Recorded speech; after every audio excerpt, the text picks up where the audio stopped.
저는 이건 장담할 수 있어요. 2016년, 17년도까지 가격은 절대 가진 않을 거라고 봅니다. 그럼 집값 2023년은 좀 어떻게 흐른다? 횡보입니다. 더 빠지면 나라가 가만히 있지 않을 겁니다.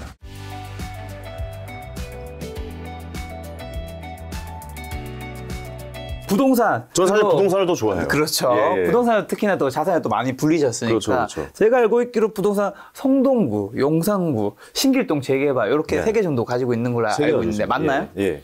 자, 현재 맞습니다.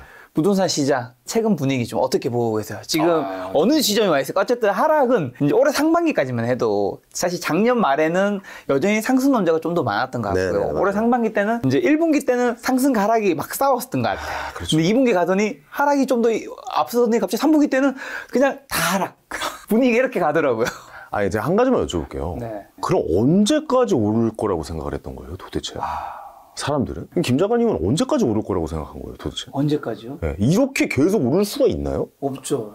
2017년도 파리 부동산 대책 나오고 나서 큰 상승장이 3번 있었거든요. 대책 나오고 또 대책을 이기는 그 시장의 수요가 나타나고 또 대책이 나오고 진짜 강력한 막 종부세를 막 진짜 이렇게까지 때린다고? 취등록세를 10%를 넘게 때린다고? 막 이런 게 나와도 이걸 3번을 이겨내고 지금 여기까지 온 근데 거거든요. 많은 분들은 네. 그렇게 생각하셨던 것 같아요. 이게 문재인 정권 때 이제 부동산 이제 대책이 한 27번인가 정도 그렇죠. 나왔잖아요. 네. 그리고 나올 때마다 잠깐 하락할까 하더니 오르고 하니까 사람들이 아, 이거는 부동산은 그냥 어떻게 해도 오르는구나 그렇죠. 라고 생각하셔서 그때 이제 마지막에 이제 고점에 들어가신 분들도 많지 않을까. 그러니까요. 그러니까 이게 지금 부동산 공부를 전혀 안 하신 사람들의 마인드라는 거죠. 그러니까 무조건 영원한 상승도 없고 영원한 하락도 없습니다. 그렇죠. 그 지금 떨어지는 거 당연한 거예요. 네. 좀 당연히 떨어져야죠. 이거 안 떨어지고 계속 그러면 진짜 버블이 진짜 어느 순간 빵 하고 터지는 게 그게 이제 버블이 터지는 건데 지금도 거의 버블의 초입이었죠. 이제 영끌이 진짜 막 어마어마하게 불어나 있는 상황이었잖아요. 그거 터지면은 나라의 근간이 흔들릴 정도의 문제가 될 수도 있는 상황이었는데 저는 당연히 가격 조정이 있어야 된다라고 봐요. 제가 항상 말씀드렸잖아요. 사이클이 있다고. 하락이 있으면 당연히 상승이 있으면 당연히 하락 사이클이 있는 겁니다. 지금은 저는 되게 건강한 조정 기간이다라고 봐요. 지금 하락 구간이다. 뭐 이렇게 생각한다기보다도 건강한 조정 구간이다. 이 정도 하락은 당연히 있어요. 아니 7억짜리 아파트가 20억을 찍었어요. 근데 얘가 지금 16억, 15억을 간단 말이에요. 제가 보니까. 이게 성동구 아파트란 말이에요. 호가? 이 호가만 내가 지금 정리를 해본 거예요. 아, 본인 아파트. 네, 제 아파트예요. 네. 지금 정확하게 제가 보고 있어요. 7억 5천짜리 아파트가 20억을 갔어요. 그리고 호가가 21억까지 나왔단 말이죠. 근데 얘가 지금 16억, 15억의 호가가 나와요. 15억 5천 막 이렇게 나온단 말이에요. 이게 39평인데. 그러면은 지금 부동산은 그때 대비해서도 사실 올랐죠. 100% 이상 오른 거예요. 어떻게 보면 15억이니까 7억 5천이었으니까. 그럼 한번 생각을 해보세요. 이 정도 조정 엄청 이상한 거예요, 이거는. 또 본인이 아파트를 맥지채 가지고 계신데 이런 네. 얘기 하시니까. 아, 이거 조정이 돼야죠. 근데 이게 전세가는 박살이 나겠죠. 근데 월세는 사실 변동이 없어요. 그러니까 저는 월세로 다 전환시켜놨거든요. 왜냐? 현금이 들어오는 구조를 만들어야 된다. 오히려 지금은 금리가 오를 때는 목돈을 은행에다 넣으려고 하지 전세로 살려고 하는 거 아니에요. 왜냐면 전세로 살면 더 마이너스인데 이걸 목돈을 은행에다 넣어놓고 거기 이자를 받아서 월세를 내면 더 남거든. 한 4, 50만 원이라도. 네네. 그런 방법을 취해야 되는 시기인데 그걸 전세 가격은 당연히 박살이 나겠죠. 뭐 그런 상황이다 보니까 요 정도의 가격 하락은 뭐 예를 들어서 근데 이게 저는 이건 장담할 수 있어요. 2016년, 17년도까지 가격은 절대 가진 않을 거라고 봅니다. 아, 절대라는 표현. 절대 가지 않을 거라고 봅니다. 그건 우리나라 경제 근간을 흔드는 약간 뿌리채 흔들 수 있는, 왜냐면 그러면 이제 경매가 난리나, 그러니까 결국 가계 부도가 터지는 상황이란 말이죠. 그러니까 미국에서 금리를 막 기준금리 7%, 8% 막 이렇게 돼버리는 상황까지 갈 수 있다라는 얘기예요. 이렇게 된다라는 것은. 그러니까 우리나라가 이렇게 부동산 가격이 7억 5천 가던 게 20억을 찍고 21억을 찍고 다시 7억 5천을 온다. 저는 이거는 불가능한 얘기라고 생각하거든요. 그러니까 또 이렇게 가겠죠. 어느 정도 횡보하면서 또 이렇게 또 사이클을 또 만나겠죠. 그럼 상승 사이클을 만나고 또 자연스럽게 하락 사이클도 만나면서 지속적으로 우상향이다. 지속적으로 우상향이다. 아예 지속적으로 무조건 우상향입니다. 예, 근데 그 사이클에 한번 걸렸을 뿐이지. 한 지난 한 10년을 생각해 보시면 그 사이클 안에 있었잖아요. 그때 우리 상승장도 만났었고 하락장도 만났었고. 근데 기사들은 마음껏 떠들죠. 상승장에선 이 상승장이 끝나지 않을 것처럼 떠들고 이 하락장에선 지금 다 죽을 것처럼 떠들지만 지금 음마 아파트 6억, 7억 가던 게 18억에 나오니까 다 거래되고 있어요. 지금 저기 잠실 거기 어디입니까? 둔촌주공 옆에 대단지 아파트. 아, 갑자기 이름이 생각이 안 나네. 어쨌든 거기 막 몇만 세대 분양했던 거기 이 가격이 23억 가던 게 16억, 15억에 나오니까 막 14억, 13억 뭐 이거 다 거래되고 있어요. 그 경매시장도 제가 지켜보고 있거든요. 음마아파트가 27억에 감정평가가 나온 게 있더라고요. 근데 두 번 유찰돼서 18억대인가 17억대인가 나왔어요. 이거 낙찰 받아갔어요. 그러니까 누군가는 기다리고 있고 왔을 때 깊숙하게 찔러 넣으려고 준비를 하고 있는, 돈을 이제 캐시를 마련해서 좀 준비를 하고 있는 시장은 분명히 누군가 있다. 그리고 또 이번에 뭐가 풀립니까? 취득록세가 이제 국회에서 결정만 내리면 풀리게 되잖아요. 지금 이제 양도세가 먼저 풀렸고요. 그 다음에 종부세가 풀렸잖아요. 그 마지막에 취득록세입니다. 취득록세가 다주택자가 14%인가 12%인가. 네, 12%가 14%고 법인도 똑같았어요. 14%가 12%다. 절반으로 줄였으니까. 12%에서 법인도 주택을 구입할 수 있는 게 6%로 바뀌었고 다주택자 3주택 이상도 이제 6%로 바뀌었고 2주택자는 그냥 똑같이 2주택까지 취득록세는 그냥 똑같이 다 만들고 종부세도 취득록세 완화 쪽으로 가고 2주택 쪽으로 완전 다 완화가 되고 있죠. 완화가 될 겁니다. 네. 이건 뭐 100%예요. 그렇죠. 네, 생각보다 빨리 되고 있는 거예요. 제가 봤을 때는. 집값 폭락이 그만큼 가파르니까. 예. 생각보다 빨리 연착륙시키려고 좀 이렇게 할 겁니다. 그러면은 지금 나라에서 전하고 있는 메시지는 뭐냐? 2주택까지는 괜찮다. 그 메시지예요. 네. 딱 봐요. 2주택까지 종부세를 과세하지 않잖아요. 네네. 이 종부세 이 세율을. 그럼 한 차 더 사세요. 뭐 이런 거예요. 에이, 한 차 더 사도 괜찮아. 세금 깎아줄게. 그전에는 똘똘한 채 네. 요랬는데 확 또 바뀌네요. 요번에 종부세가 바뀌면서 똘똘한 채는 오히려 더 낼 수도 있어요. 왜냐면 금액으로 끊어버리는 거기 때문에. 네, 오히려 똘똘한 채가 더 좀 안 좋을 수 있고, 오히려 괜찮은 두 채. 똘똘까지 아니라 똘채 두 개. 약간 뭐 이거. 똘채. 똘똘. 뭐 이거 똘, 이게 나누는 거, 똘똘을 나누는 거죠.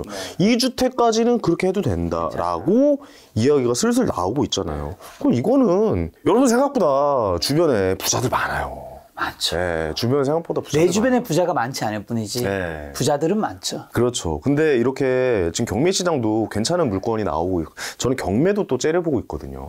경매도 제 여자친구입니다.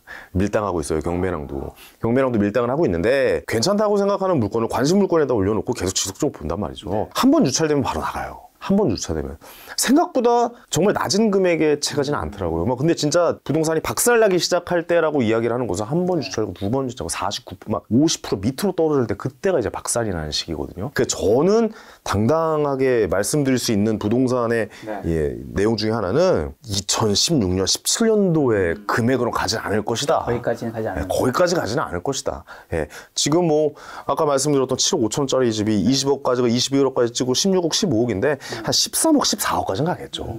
예, 거기에서 왔다 갔다 이제 횡보 약간 떨어졌다 올라갔다 뭐 요거 계속 하겠죠. 그러면서 13억에서 한 17억 왔다 갔다 하겠죠. 이렇게. 예, 그러다 좀 더 뭐 규제 완화하고 세금 더 깎아준다 하면 그것도 조금 오르고. 근데 이런 폭발적인 시장은 10년에 한 번 오는 겁니다. 그 폭발적인 하락도 10년에 한 번 오는 겁니다. 부동산은. 그 부동산으로 특히 아파트로 돈 버는 사람들이 주변에 꽤 많았잖아요, 이번에. 많았죠. 그게 왜 그러냐면 주식처럼 사고 팔고 안 해서 그래요. 그렇죠. 어쩔 수 없이 보유할 수밖에 없는 거기 때문에 길목을 지키고 있어서 그 상승 사이클가 맞아 떨어져서 가는 거거든요.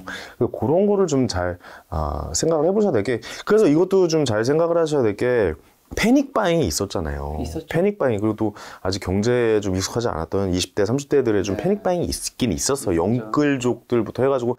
그러니까 이것도 역시 워렌 버핏이 했던 말과 맞아 떨어지는 거예요. 이제 아파트 부동산 시장에 물이 빠지니까 그 안에서 무리하게 발가벗고 있었던 사람들은 다 이제 드러난다. 수면 위로 올라온다라는 거잖아요. 그러니까 언제나 좀 말씀드리는 거지만 투자는 그렇게 막 무리해서 영혼까지 끌어서 한다? 저는 이거는 좀 조심하셔야 된다고 봅니다. 예, 그 부동산은 장기적인 안목으로 봐야지 단기에 뭐 수익을 내고, 물론 그렇게 하시는 분들 계시지만 그거 해봤자 나라만 좋습니다. 네.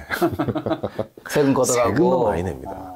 자산은 모아가는 거라고 생각해요. 그러면 대표님 말씀은 대표님은 그 성동구, 용산구 이런 데 있는 것들을 이제 어떻게 보면 그 고점 대비해서는 떨어졌잖아요. 네네. 그럼에도 불구하고 그 당시 고점일 때 안 판 거는 계속 하나씩 더 모아가고 있는 겁니다. 이번에 좀 경매 시장도 보고 있고 지금 뭐 저는 속초 쪽에도 보고 있고 네. 그다음에 뭐 문막 쪽에도 지금 보고 있고 아마 1월달에 경매 입찰을 한번 할 것 같아요. 네. 그 결과가 나오면 그때 가서 또 한번 뭐 제 유튜브에서 한번 말씀드리도록 하겠습니다. 근데 일반 사람들은 또 이렇게 모아가는 분이 아니라 그냥 부동산을 이제 또 팔려고 하시는 분도 있잖아요. 갈아타기는 괜찮아요.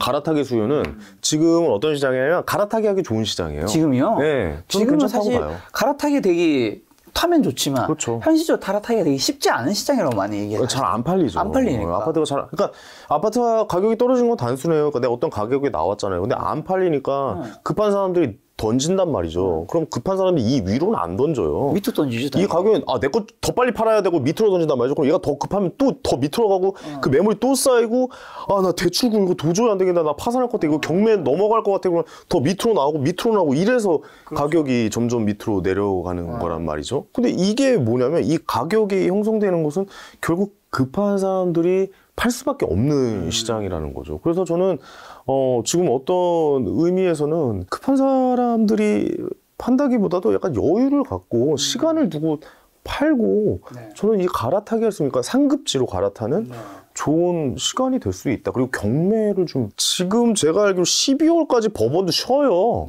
법원도 쉬거든요. 그러니까 법원에서 경매 나오는 거잖아요. 그러니까 한 1월, 2월쯤에 매물이 쏟아지거든요. 지금 아직 좀 위험하니까 법원에 가 있는데 아직 나오지 않은 매물도 많아요.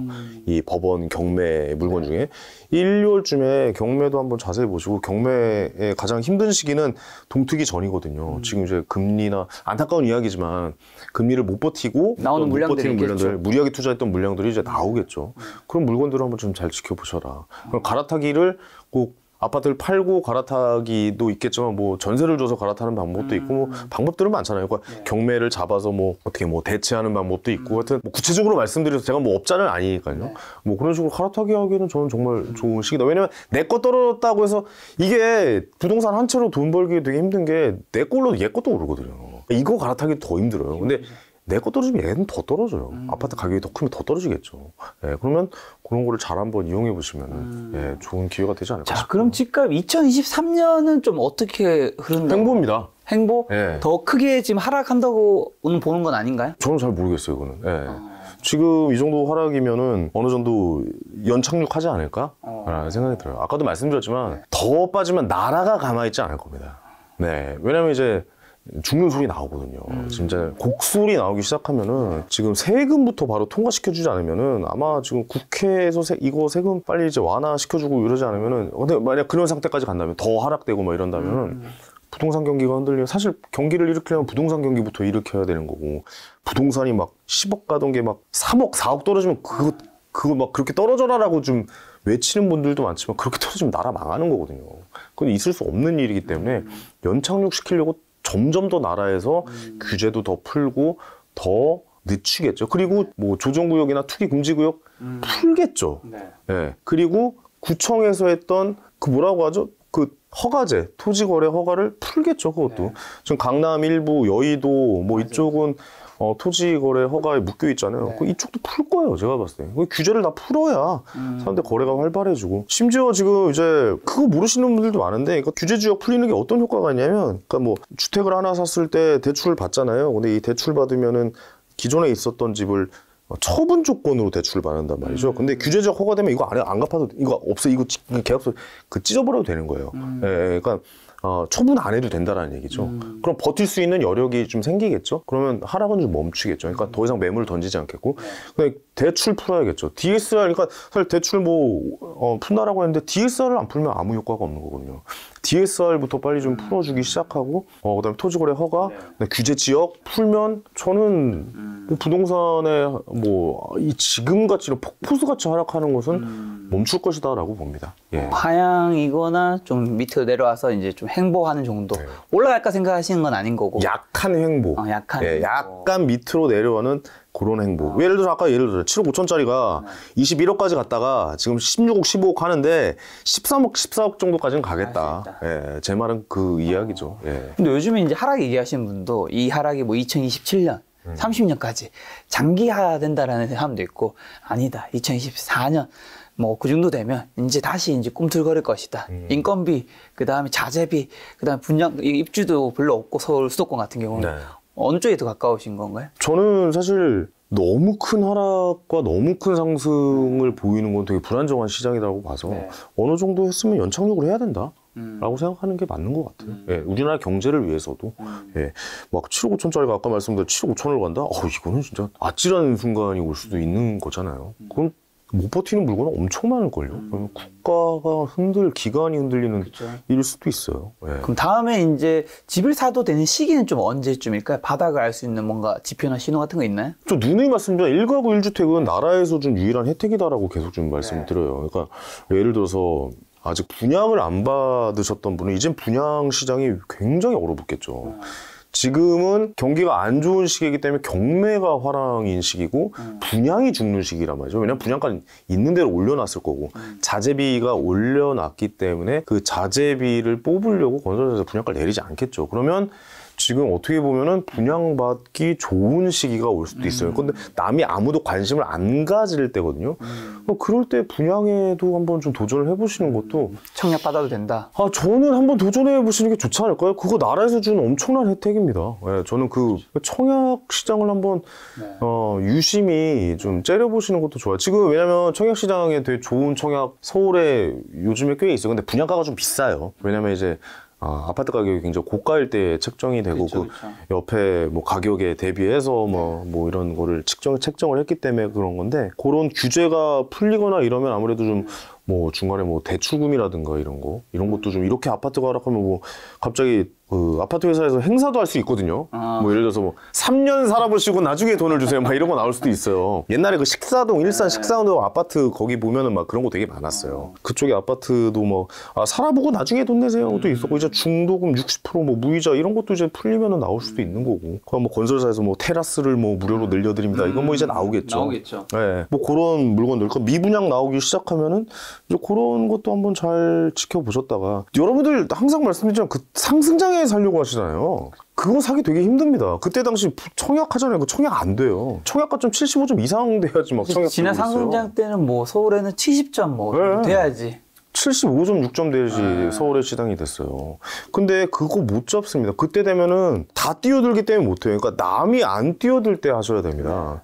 그러니까 남이 하는 거에 그 누군가가 환호성을 지르고 있으면 그 환호성에 잠시 빠져 계셔야 되고 누군가 곡소리 나면 나는 환호성을 지르러 들어가야 되는 그런 시기가 있어요. 저는 약간 좀 이 역발상 투자를 좋아하거든요. 그래서 그런 것도 오히려 역으로 한번 좀 생각을 해보셔라. 그런 말씀도 좀 드리고 싶네요. 그럼 다음번 바닥 때 좀 우리 부동산 투자하시는 분들이 사면 좋은 거는 좀 뭘까요? 이게 평수도 있고 뭐 지역도 있고 다양하게 있을 텐데. 저는 솔직히 말씀드려도 이렇게 좀 돈이 안 돼서 그렇지 사실 무조건 서울이죠.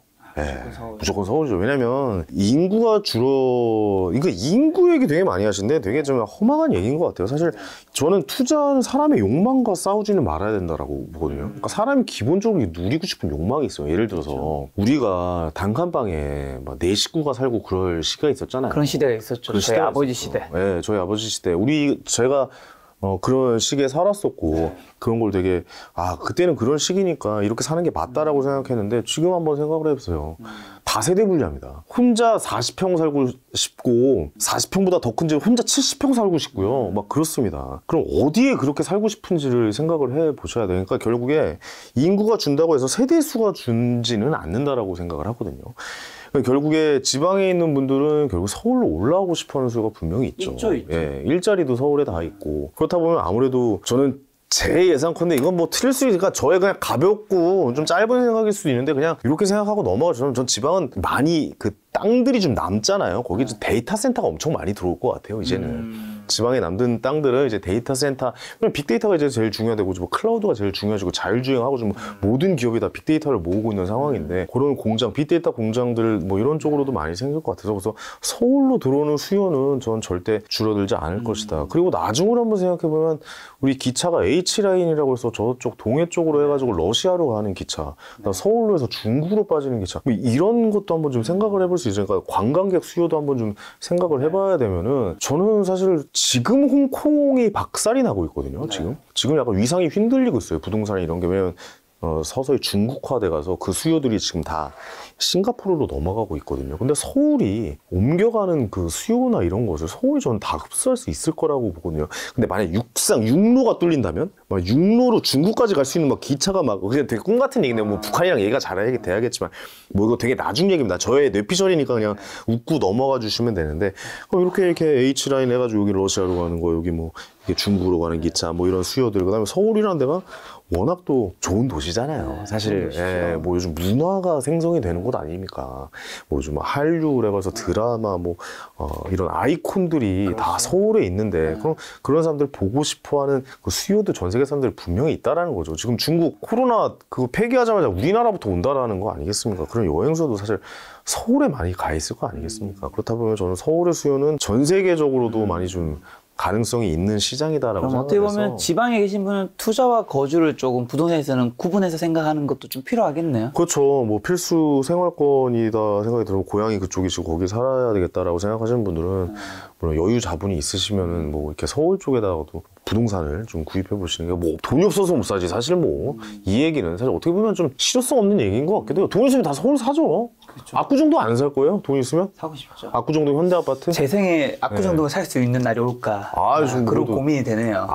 좀 압구정동 투고로서. 약간 넘사벽 같은 노래라서 진짜. 압구정동이 굉장히 매력적인 도시인 게 뭐냐면 압구정동이 구획상 전부 아파트예요. 한양, 그다음에 압구정 현대, 미성 그게 다 전부 아파트예요. 그러니까 압구정동 산다고 하면 다 아파트 사는 거예요. 약간 청담동 산다고 하면 약간 좀 거기 빌라도 있고 고급 빌라들. 네, 고급 빌라도 있고 약간 덜 고급 빌라도 있어요. 네. 그러니까 청담동 산다면 약간 좀 뭐 이렇게 생각할 수 있는데 압구정동 진짜 다 아파트예요.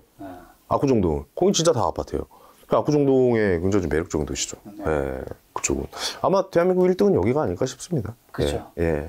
압구정동이 뭐 1등인 건 전 국민이 다 알죠. 네, 예. 못 들어갈 뿐이죠. 네. 저도 마찬가지고. 근데 압구정동 현대도 지금 40억짜리가 네. 30억대 초반으로 왔다. 아, 진짜요? 예. 저 한양 아파트도 40억대 초반 가던 게 지금 뭐 20억대 후반으로 왔다. 뭐 이런 거를 이제 계속 밀당하고 체크하고 저쪽 잠실주공 5단지는 네. 그럼 그 옆에 장미는 네. 그럼 이쪽으로 넘어서 압구정동 그럼 미성은 그럼 한양은 또 이쪽으로 넘어서 여의도 시범단지 그 뒤에 뭐 저거 그 건너서 산호 한강매션 뭐 이거 다 밀당하고 있어야 돼 이것도. 부동산 투자자 다 되셨네. 투기꾼이라고 하려고 했던 것 같은데? 입모양이 약간? 아닙니다. 아니에요? 다 밀당, 네네. 다 밀당하고 있어야죠.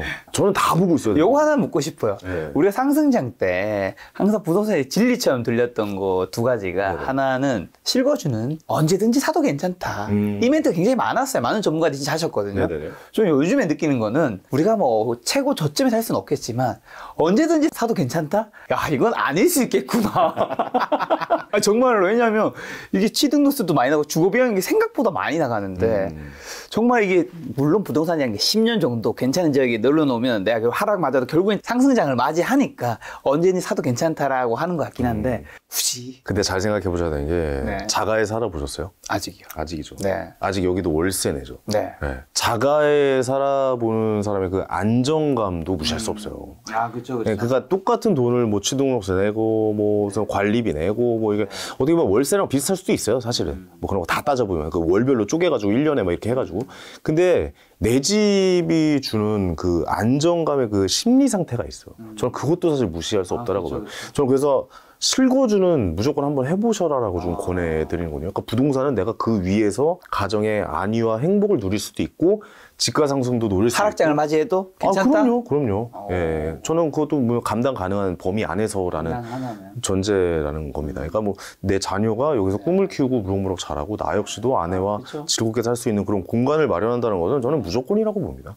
예, 그리고 어느 정도 하락도 견딜 수 있는 예, 그런 상황이죠. 어떻게 보면. 예. 그리고 집값은 결국 우상한다는 말. 저는 그것도 맞는 거 같아요. 그건 맞는 거예요. 예, 그건 맞는 거예요. 땅의 가치는 불변이잖아요. 땅을 다시 생성할 수 있어요? 주식은 다시 유상증자든 무상증자든 할 수 있잖아요. 증자할 수 있잖아요. 네. 근데 땅은 한정된 재화잖아요.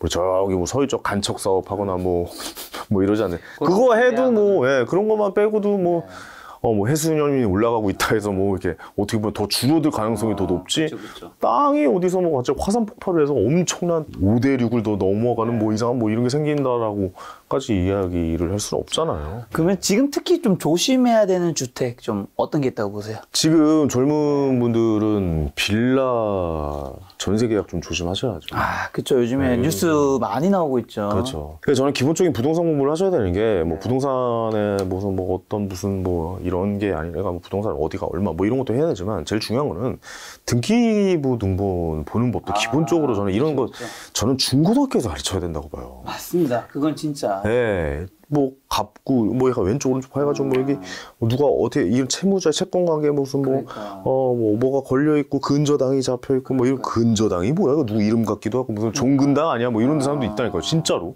심지어 이사를 네. 이제 전세로 이제 다 계약하고 이사를 갔는데 전입 신고를 안 한 분도 있더라고요. 아 진짜로요. 맞아요. 깜짝 놀랐어요. 진짜. 확정일자 받아. 확정일자가 뭐야? 뭐 이런 사람도 있어요. 그걸 안 받으면 내 권리를 제대로 못 보존할 수 있는 건데. 그렇죠. 근데 이걸 학교에서 안 가르쳐 주니까. 그렇죠. 그러니까 전입을 해서 전입 신고를 하지 않으시면은 갑자기 집주인이 대출을 받아서 선순위가 바뀔 수가 있어요. 그러니까 그 큰 금액을 대출을 받아서 내가 후순위가 돼 버리면은 은행이 먼저 그 돈을 가지고 있다 보면 나한테까지 돈이 안 오거든요. 그건 전세금 날리는 겁니다. 저는 제일 무서웠던 거는 너무 안타깝고 무섭다 생각한 건 뉴스에서 그런 사건이 있었는데 이제 집주인이 잠깐만 전입 신고하는 거 잠깐 좀 빼달라. 맞아요. 네.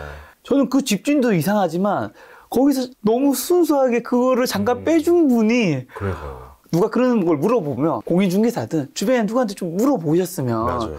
야 그건 절대 빼면 안 된다고 분명히 얘기해 주셨을 거란 말이죠. 당연하죠. 근데 그거조차 안 물어봤다는 거잖아. 그러니까 그게 저는 또 너무 안타깝더라고. 그런 사람도 있어요. 확정일자 받으면 확정일자는 동사무소에 그 다음 날 이제 등록이 된단 말이에요. 네. 근데 다음 날 되잖아요. 그날 대출을 받는 사람도 봤어요. 그러니까. 집주인이. 그러니까 악독한 빌라. 거죠. 예. 악독한 거죠. 그건 진짜. 그러니까 이거는 돈을 그냥 네 돈을 내가 갉아먹겠다라는 심보로 달리는. 그러니까 저는 그래서 옛날 전세 살 때 예. 이사를 평일에 했고 오후에 했어요. 그러니까 오후에 하면 이 사람이 대출 받을 시간대가 얼마 없잖아. 그렇죠. 혹시 모르니까. 맞아요. 4시 이후에 하셔도 돼요. 예. 그래서 좀 이사를 하고 동사무소 가서 이제 전입신고 딱 걸어놓고 하면 그래도 내가 뭐 당하려면 당할 수 있겠지만 그래도 그렇죠. 어쨌든 조금이라도. 전세 제도는 안정된 제도는 저는 아닌 것 같아요. 그러니까요. 예, 저는 이건 꼭 좀 확인해 보셔야 되고 어렸을 때부터 부동산, 그러니까 이 경제 공부를 한다는 게 뭐 구체적인 무슨 뭐 마키아벨리를 배우고 뭐 보이지 않는 손을 배우고 뭐 이런 걸 배우는 게 아니라 이게 더 중요하죠. 이런 현실적인 부동산 진짜 왼쪽 오른쪽 보고 뭐 돈이 어디서 어떻게 나가고 누구한테 돈을 빌렸고 누구한테 근저당이 잡혀 있고 아, 이 여기는 위험한 물건이구나 이거를 최소한 구분하고 확인할 수 있는 거에 대해서는 좀 공부를 좀 하셔야 된다. 그리고 요즘 그래서 그런 안타까운 일도 있잖아요. 무슨 뭐 누가 좀 목숨을 뭐 운명을 달리하고 뭐 목숨을 끊고 근데 그 목숨 그렇게 가시지만 거기에 또 연관돼 있는 그 그러니까요. 전세 금액부터 해가지고 깡통 전세부터 해가지고 그거 다 이제 힘들어지는 상황이고 뭐 어떤 오피스텔 빌라 이런 것도 요즘 좀 조심하셔야 되는 시기인 것 같아요. 예를 들면 적어도 역전세. 본인이 모르면 네. 공부를 하거나 아니면 주변에 공인중개사든 아는 사람한테 한 번이라도 좀 한두 번 물어보면 이게 것 같아요. 왜 귀찮아 하시는지 알아요. 일이 바빠서 그렇거든요. 내일 신경 쓰기도 힘들다. 이런 거 너무 귀찮고 막 이런데 잘 한번 생각해 보세요. 이런 거 귀찮아 하시잖아요. 그럼 내 일이 먼저라고 생각하잖아요. 그러면 그 일을 해서 돈을 벌 거 아니에요. 그러니까. 그럼 그 돈을 벌면 이곳에 한 방에 날릴 수 있습니다. 아무 필요가 없는 거예요. 그렇게 되면. 그 우리나라는 내 피 같은 돈. 전 재산의 70%가 부동산이니까. 그럼요. 내 피땀 눈물을 아무렇지도 않게 그냥 홀라당 법적으로 못 받게 될 수가 있어요. 그러니까 이게 경매에 넘어가서 후순위면 못 받는다니까요. 예, 그런 상황과 마주할 수 있으니까 이런 건 좀 반드시 좀 잘 생각해 보셔야 된다. 예. 부동산 마지막으로 오피스텔과 지상 꼬마 빌딩 시장 현재 좀 어떻게 보시고 앞으로 어떻게 될까요? 여기는 금리에 굉장히 취약한 쪽이니까 그렇죠. 굉장히 큰 하락이 나올 수도 있을 것 같다는 생각이 드는데 경제 끝판왕은 그러니까 저는 제일 마지막에 파는 건 건물이라고 생각을 하거든요. 그러니까 버티다. 그렇죠. 아 부동산까지 그게 넘어온 거죠. 그러니까 뭐 코인 박살나고 그다음에 주식 박살나고 부동산까지 넘어왔는데 이게 또 막판 끝판왕의 강남구 꼬마 빌딩까지 온다. 이거 무너지면 끝나는 거라고 생각이 되거든요. 근데 여기서도 막 이제 80%씩 땡겨가지고 금리를 뭐 그때 당시에 금리가 2%대네 라고 해서 잡았다가 지금 막 7% 막 이렇게 맞아버리면 사실 멘붕 오죠. 3배를 넘게 내는 게 올 수도 있다라는 거죠. 근데 아직까지는 거기까지는 안 온 것 같아요. 아직까지는. 그러니까 제가 요즘 이렇게 얘기해도 좀 그렇지만, 이런 얘기 해도 되나? 네. 모 연예인이, 네네네. 이분은 TV 잘 안 나오시는 분인데, 갑자기 CF를 요즘 찍더라고요. 누구라고 얘기하긴 좀 그런데. 조금만 더 힌트 얘기해 주세요. 실명 얘기하지 마시고 눈치채. 아니 근데 이거 저의 뇌피셜이에요. 아니 그러니까 뭐 저도 모르고 드리는 말이에요. 그러니까 저도 그냥 혹시 강남에 큰 빌딩 사신 그분? 그 부부 중에 한 분이 네. 갑자기 CF를 나오더라고요. 안 나오시던 분이 아예. 이분. 알고 있습니다. 그쵸. 이거 뭔 느낌인지 알죠, 이거. 예. 근데, 그러니까 이분은 남편이고. 그렇죠. 이분이 나온다고, 요즘에. 왜 저분이 갑자기 CF를 나올까? 이자 내는 게 힘들 수도 있겠다. 그 그렇죠. 정도의 큰 금액의 엄청나게 건물을 샀어요. 큰 건물 샀으니까. 그러니까, 이거 그 생각이 좀 저는 들더라고요. 이거 뭐 저희 뇌피셜이에요. 제가 한번 좀 생각을 한번 해보는 거예요. 거의 한 1,000억대 가까운 건물이었죠. 네. 그래서 그 건물을 샀다가 한 번도 요즘 TV에 안 나오다가 갑자기 CF를 찍기 시작했다. 갑자기 뭐 활동을 굉장히 열심히 한다? 노동으로서 이자를 왜냐면 이제 상가 임대도 맞췄겠지만 그 상가 중에서도 뭐 폐업하는 쪽도 공실이 나올 수도 있고 거기에 대해서 딱 요즘에 강남 빌딩 같은 경우는 2%만 받아도 많이 받는 거거든요. 그 월세를. 그렇죠. 근데 여기 2%와 여기 은행 대출 2% 맞춰놨을 수 있단 말이죠. 나머지는 이제 내 노동으로 맞춰. 네. 근데 이게 7%가 돼버린 거지. 그럼 나머지 5% 내 노동으로 메꿔야 된단 말이에요. 그렇죠. 이 이자는 그런 건가? 약간 뭐 그런 생각도 들어서. 그럴 수 있을 것 같아요. 그래서 요즘에 심심치 않게 강남에도 좋은 오피스텔이나 꼬마 빌딩들이 슬슬 나오고 있다. 그 정도까지는 제가 좀 듣고 있어요. 예. 슬슬 나오고 못 견디는 매물이 조금씩 보이고 있다. 뭐 그렇게까지는 말씀드릴 수 있을 것 같아요. 자, 마지막으로 이제 부자에 관한 좀 인터뷰 좀 가볍게 해볼까요? 좋습니다. 사실 여기가 제 전문이에요.